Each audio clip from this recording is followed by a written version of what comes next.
आपली खूप सारी स्वप्ने असतात की आयुष्यात हे हवे ते हवे आणि आपण त्यासाठी भरपूर परिश्रमही करायला सुरू करतो, खूप सारे कष्ट करतो, पण त्यातून आपल्याला हवे तसे फळ भेटत नाही.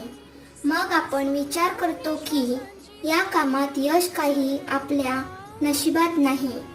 पण आपल्यात सबुरी कमी पडते व त्या कष्टाच्या फळाची अपेक्षा फार लवकर करू लागतो.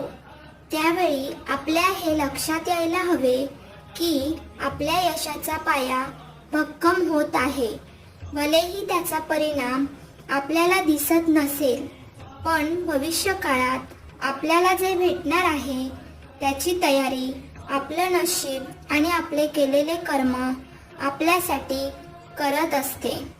श्री स्वामी समर्थ.